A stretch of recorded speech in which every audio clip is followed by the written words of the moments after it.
Très bien. Ok, donc Dieu merci. Je pense que qu'est-ce que vous voyez au tableau? On va les semences au tableau. Voilà, donc il y a ce qu'on appelle le mil, le maïs, le sésame, pastèque, tomate, arachide, gombo, riz, chou, poivre, concombre, salade, poivre, pois de terre. Il y a mangue, il y a patate, il y a igname et il y a haricot. Voici toutes ces semences-là. Maintenant, on vous pose la question. Si on te demandait de choisir, voilà, parmi toutes ces semences, de choisir au moins une semence pour s'aimer toute ta vie, pour cultiver toute ta vie, quelle semence allais-tu chercher, choisir? Oui, la parole est à tout le monde. Voilà, tu dis, c'est ça seulement que tu dois cultiver. Oui, Christine? 1000. Waouh, applaudissez très fort pour elle. Oui, Donaté? Maïs. Oui? Haricot. Waouh, oui? Pomme de terre. C'est pois de terre. Oui? Arachide. Oui? Riz. C'est riz gras ou c'est riz chaud? Oui? Maïs. Ok.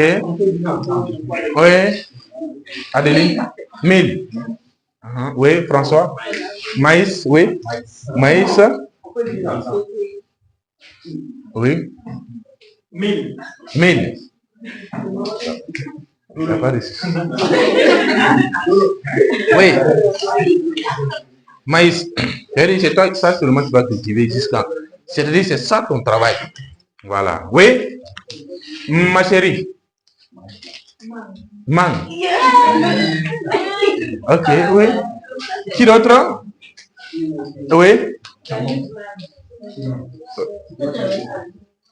Oui, Anna. Oui.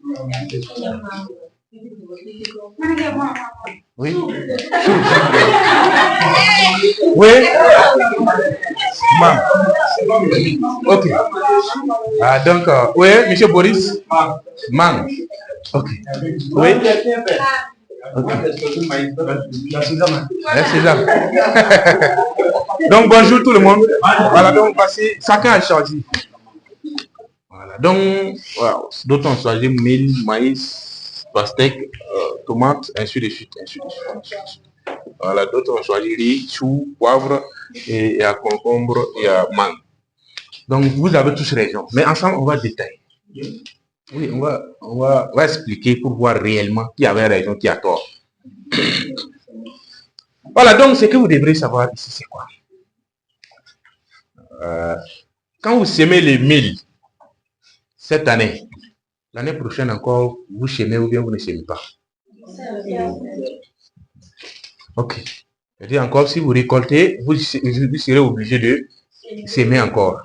Et si vous récoltez encore, vous serez obligé de semer. Ok. Sésame? Pastèque? Pastèque, c'est la même chose. Parce que lorsque vous récoltez les pastèques, vous êtes obligé de commencer à zéro. Tomate? Arachide? Concombre? Riz? Chou? Poivre? Concombre? Salade? Pois de terre? Mangue? Patate? Igname? Mangue? Mangue, c'est pas pareil. Pourquoi? La mangue, c'est un arbre. Oui, mais quand vous plantez, quand vous reboisez la plante,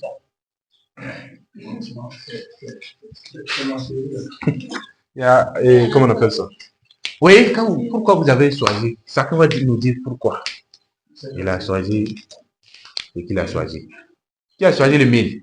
Oui, pourquoi tu as choisi le mil? Moi, j'ai choisi le mil parce qu'on peut faire plusieurs nourritures avec mil. Allez, t'es fort. Qui d'autre? Oui, il y a quelqu'un qui a choisi riz. Oui, toi tu as choisi maïs. Oui, pourquoi tu as choisi maïs? Le tout est intéressant. Wow, c'est très bon. Oui, qui d'autre? Oui, il y a quelqu'un qui a dit quelque chose. Qui a choisi arachide là? Oui, pourquoi tu as choisi arachide? J'ai choisi arachide parce que si vous faites arachide, c'est quand tu peux bien récolter. Mais si tu récoltes, tu peux aller vendre pour payer même maïs pour venir préparer. Ah ouais, très cool. Oui. Et d'autres? Agara, pourquoi tu as choisi quoi? Riz. Riz, pourquoi riz? Moi, j'ai choisi riz parce que j'aime riz. En plus de ça aussi, là, je peux vendre aussi pour pouvoir payer beaucoup de choses. Wow. Ok, ahí te grabo. Oui, qui d'autre? Oui, monsieur. Moi, je choisi Aïdo parce que il est cher et doux. Il est? Cher et doux. Il est doux. Ok. Oui. Moi, j'aime ça parce que si tu prends mangue là, donc il y a plus que tu plantes encore. Donc si tu plantes là, et en allant, donc ça produit. Et puis tu peux vendre mangue, acheter beaucoup de choses.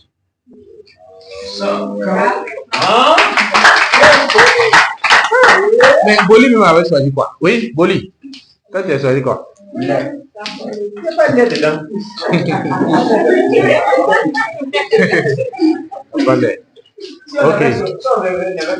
Oui, qui d'autre? Qui a choisi mangue? Et pourquoi? Oui. Ok. Arrête. J'ai choisi la mangue parce que j'aimerais les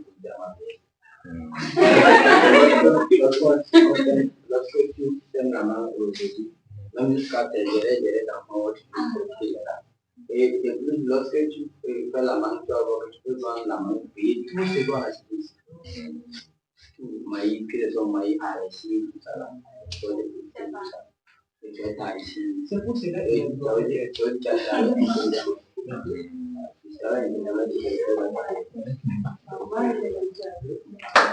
Ok, donc ahí te grabo. C'est pour cela qu'il y avait. Donc, si tu es retraité là, tu vois bien. Voilà, Jos. Donc, si je comprends bien, c'est-à-dire toutes ces graines-là sont similaires. Voilà. L'instruit, c'est quoi? C'est mangue seulement qui est instruit.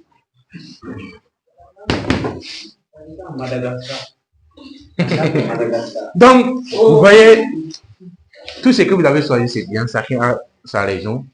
Mais moi, personnellement, si j'allais choisir, j'aurais préféré la mangue également, comme les autres.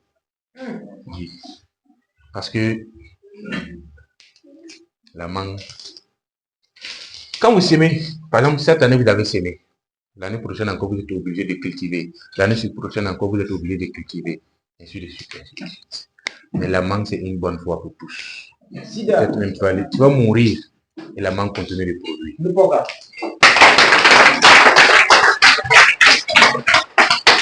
Et tous ceux qui ont choisi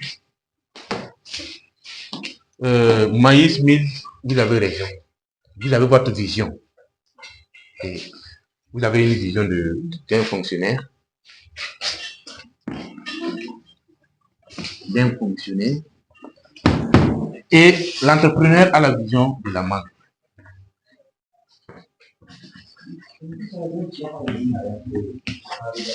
C'est ça la différence. Ce qui veut dire que si on veut franchement réussir, si nous voulons réussir, nous devrons avoir une vision à long terme. C'est cette vision qui échappe à plusieurs personnes. Je cherche une activité où on peut gagner dans 3 mois, dans 1 mois, dans 4 mois, il y a déjà les poches remplies, poches garnies de l'argent, des billets de banque. C'est ça qui a tué la jeunesse actuellement. Est-ce que ça va? Si réellement on veut réussir, il faut semer la main. Il faut reboiser les mangues, les manguiers pour pouvoir vraiment devenir riche. Maintenant, pourquoi beaucoup ont peur de choisir la mangue? Parce qu'il y a une souffrance, une grande souffrance de longue durée là-dedans. Quand vous reboisez une plante, il te faut combien de temps pour commencer à récolter? Il faut combien de temps? Oui? 5 à 6 ans. On va prendre 6 ans.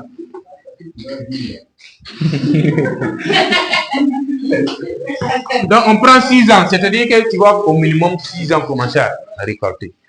C'est-à-dire qu'il y a 6 ans de galère. Parce que tu n'as pas autre chose que ça. Donc, il faut galérer pendant 6 ans pour pouvoir vraiment obtenir quelque chose. Est-ce que vous êtes prêts à le faire? Pas facile, hein? Maintenant, par contre, si vous semez, si vous avez votre jardin, vous avez fait le jardinage de tomates, d'ici 3 mois, vous avez déjà commencé à récolter. Comme là, c'est 45 jours, vous avez déjà commencé à récolter. Et quand ça prend encore, vous refaites, comment on appelle ça, vous refaites la même chose. Et c'est ainsi de suite, ainsi de suite, ainsi de suite. Maintenant, c'est-à-dire vous n'allez jamais chômer pendant 1 an. Vrai ou faux? Vrai. Mais au cas où l'eau finit, c'est ça le problème. Parce que l'eau peut finir. Vous n'avez jamais vu un barrage qui disparaît à un moment donné. Parce qu'il y a par manque d'eau. En ce moment, vous allez galérer. Et à votre 3e âge, vous serez fatigué. Et lorsque vous êtes épuisé, vous êtes fatigué, vous serez obligé de vraiment relever les défis. Vous serez encore obligé de travailler. Pourquoi? Parce que vous n'avez plus la force pour travailler.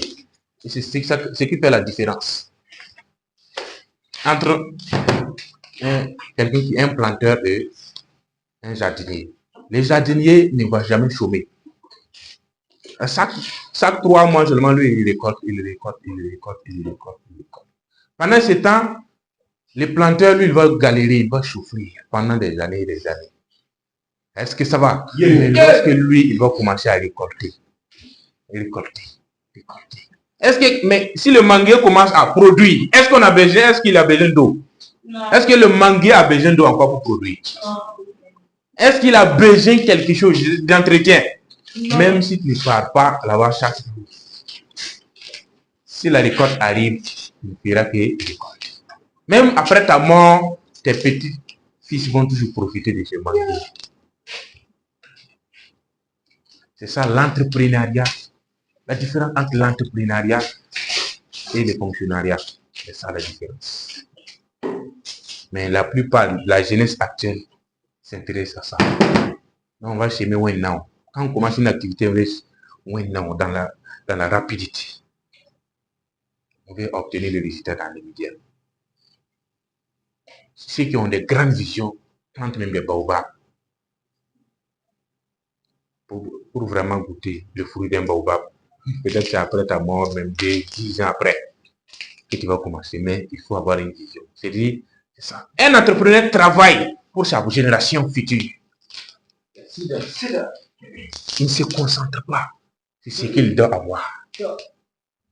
Il pense à sa génération future. Il ne pense pas à lui-même. Il n'est pas individualiste. Et si nous voulons réussir, nous voulons construire l'avenir de toute une nation, nous devrons chercher à bâtir l'avenir de nos progénitures afin de pouvoir réussir d'abord. C'est ça la réussite. On ne vient pas au monde pour réussir, mais on vient au monde pour faire réussir les gens.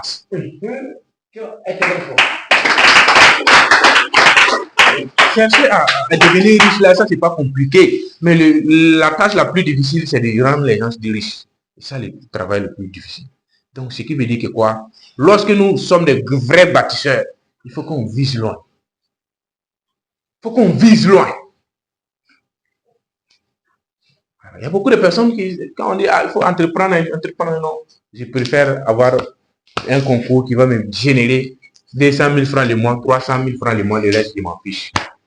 Maintenant, toi, tu gagnes, même si c'est 300 000 francs, tu gagnes le mois. Le petit frère qui est là, qui plaît de faim, qui est chômeur chaque jour là, quelle solution tu lui proposes en ce moment? Rien. Zéro, il n'y a pas de solution. C'est ça qui a tué beaucoup de personnes. Surtout l'Afrique manque de cette vision-là. Cette vision qui manque à beaucoup de personnes. Jusqu'à dire, moi je préfère vivre modestement. Je cherche à gagner, à manger. Si je parviens à manger, à payer ma maison, ouais, c'est bon. La vie ne dépasse pas ça. Si tu vas chercher l'argent beaucoup, tu vas mourir laissé. C'est ça, non? Alors que tu mets les enfants au monde. Donc, c'est quand tu vas mourir, tu vas partir avec tes enfants. Hein? Ça aussi, c'est toi qui as produit. Oui, les enfants, la famille aussi, c'est ton produit. Mais pourquoi?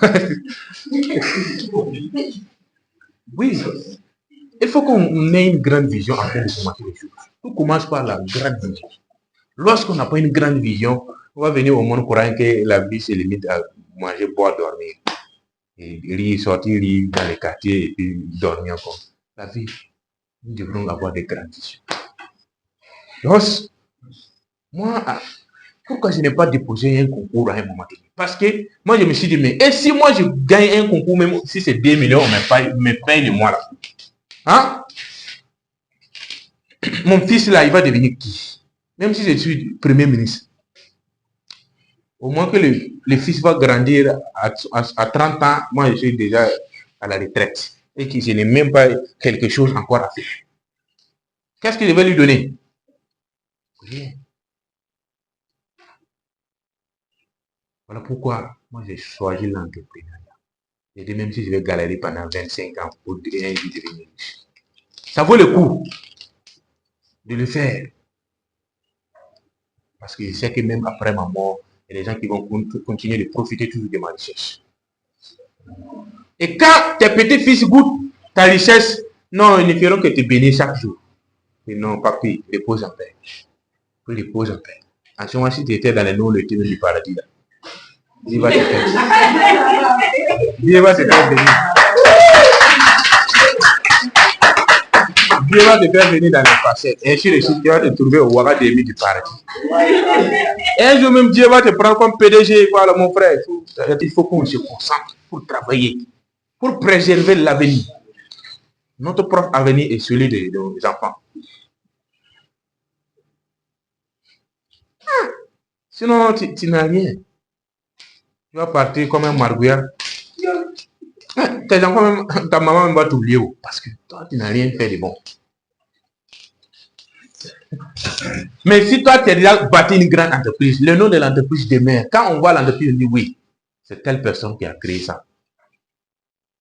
Par exemple, on prend Oumarou Kanajé, notre grand-père, père son âme. Il est mort depuis des années, depuis 2014, non? Mais actuellement, son entreprise OK continue de profiter.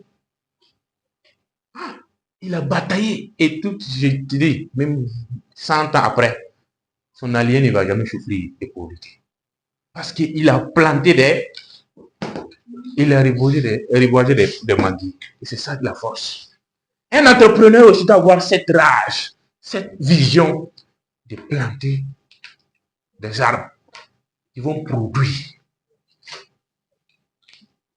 Mais la majorité, si je gagne un concours, même c'est ENANEM, comment on appelle ça? Pas ENANEM, c'est professeur d'école, même si c'est maître, c'est ça seulement qui m'intéresse. Non, mais il faut qu'on. Je ne suis pas en train de minimiser leur activité. Non, mais je suis en train de faire comprendre que, au lieu de souffrir même pour gagner ça, vaut mieux de. L'entrepreneuriat est trop vaste. Et les territoires exigent d'abord. Parce qu'ici en Afrique, tu peux entreprendre partout. Et tu peux entreprendre n'importe quoi, sans même avoir assez de concurrents. Mais allez aux États-Unis d'Amérique voir, qu'est-ce que tu vas créer de nouveau qui n'existe pas? Tout a déjà existé. Tout ce que tu veux produire, commencer même là, c'est déjà là. Donc, tu as toujours, peut-être qu'il y a 4 personnes qui t'ont dépensé déjà. Mais ici, il y a beaucoup de choses qui n'ont pas encore été faites. Voilà pourquoi, Serge, embrassons l'entrepreneuriat pour ne pas pleurer demain. Parce que je suis sûr que ça va chauffer. Regarde derrière toi toute la foule qui te regarde. Et je compte sur toi. Je pense à toi. Grand frère, je ne compte que sur toi. Maintenant, quelle solution tu lui proposes? Si tu n'as rien. Ton propre fils. Si toi, si tu gagnes le concours, jusqu'à on te paie 250 ou 300 000 chaque jour, chaque fin du mois, jusqu'à la fin de ta carrière. Quand on épuise ta force maintenant, c'est comme citron. On te presse jusqu'à quand le liquide sort, maintenant on jette le reste. Parce qu'on sait qu'en ce moment, tu n'es plus utile pour la société. Parce que tu ne fonctionnes plus. Mais quand tu fonctionnes, qu'on s'appelle fonctionnaire, non? Donc, tu n'es plus fonctionnaire là, on a.